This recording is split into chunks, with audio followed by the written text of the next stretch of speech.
Hello friends, स्वागत है आप सभी का योगी एम्प्लॉय हेल्पलाइन पे। आज हम इस वीडियो में बात करने वाले हैं जो डीए रेट्स में संभावित इंक्रीज होने वाला है उसके बारे में। और इस वीडियो को देख के आप ये भी जान पाएंगे कि डीए का कॉन्सेप्ट आखिर वर्क कैसे करता है और किस प्रकार से इसमें बढ़ोतरी होती रहती है। तो चलिए वीडियो शुरू करते हैं।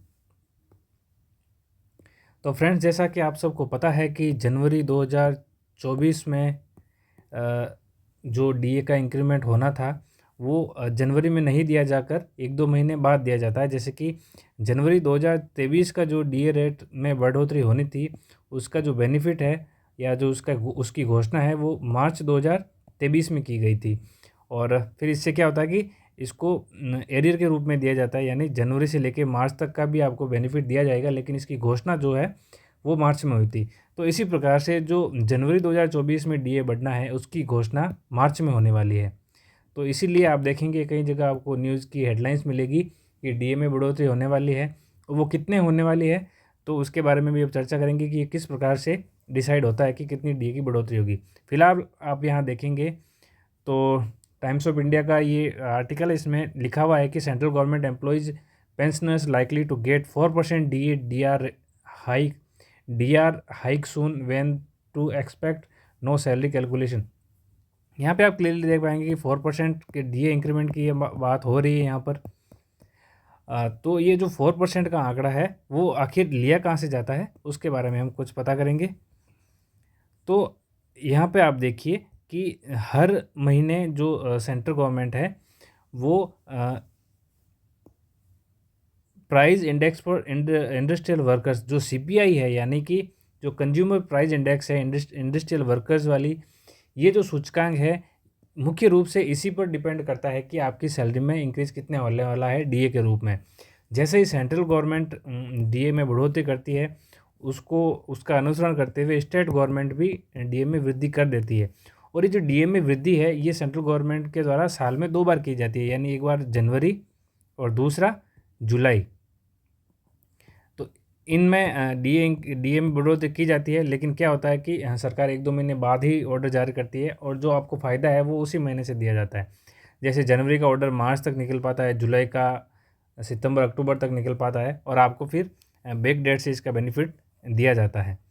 तो यहाँ पर आप देखेंगे कि हर महीने जब ये सीपीआई आईडब्ल्यू के आंकड़े जारी होते हैं तो उसके हिसाब से डीए का कैलकुलेशन किया जाता है। तो अब हम देखने का प्रयास करेंगे कि ये कैलकुलेट कैसे होता है। तो फ्रेंड्स, आप जब इसमें नीचे जाएंगे आर्टिकल में तो यहाँ पर आपको देखने को मिलेगा कि जो दिसंबर 2023 के आंकड़े हैं उसके अनुसार जो सीपीआई आईडब्ल्यू है जिसका कि बेस ईयर 2016 होता है वो है 138.8। तो अब इसके हिसाब से कैलकुलेशन होगा डीए का। तो फ्रेंड्स, अब हम आ गए हैं जी सर्वेंट्स नाम की एक वेबसाइट है, उसके ऊपर आपको एक डीए कैलकुलेटर देखने को मिलता है इस प्रकार से, जिसमें कि इधर तो आपको सीपीआई आईडब्ल्यू के आंकड़े डालने होते हैं और दूसरी तरफ जो है आपको डीए का जो इंक्रीज है मंथली वो आपको मिल जाएगा।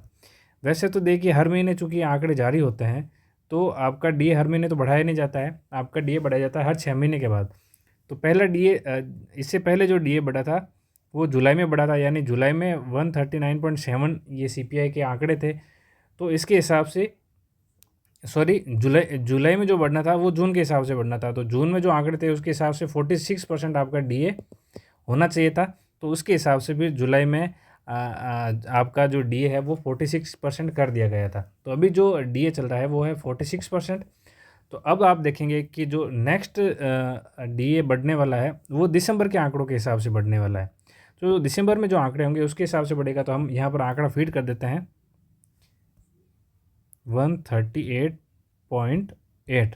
जैसे ही हम यहाँ पर ये आंकड़ा डालते हैं जो कि दिसंबर 2023 का आंकड़ा है सीपीआई का जो सूचकांक है वो, तो वैसे ही आपको पता चलता है कि अब जो इंक्रीमेंट होगा जनवरी 2024 में डीए में वो होगा 50% का, यानी अब जनवरी में डीए 50% क्रॉस कर जाएगा। तो जो जनवरी 2000 यहाँ पर 24 होना चाहिए था, जनवरी 2024 का जो डीए है वो 50% होने वाला है, क्योंकि जो 46 था वहाँ से अब ये बढ़कर 50 पे आ गया है। तो जो दिसंबर के जो आंकड़े हैं उसके हिसाब से जनवरी में आपको जनवरी से आपको ये दे होगा। तो अब जैसे मार्च में इसका अनाउंसमेंट होगा, तो आपको जनवरी से लेकर मार्च तक का तो एरियर के रूप में दिया जाएगा, जो कि जीपीएफ में जमा हो जाता है ज़्यादातर केसेस में। और फिर आपको मार्च से जो है वो कैश इसका फ़ायदा मिलने वाला है। तो इस प्रकार से आप समझ सकते हैं कि डीए किस प्रकार से लागू किया जाता है और क्या क्या इसके पीछे कॉन्सेप्ट्स हैं। तो आई होप कि आपको वीडियो पसंद आया होगा। अगर आपको वीडियो पसंद आया है तो वीडियो को जरूर लाइक कीजिए, इस चैनल को सब्सक्राइब करना ना भूलें।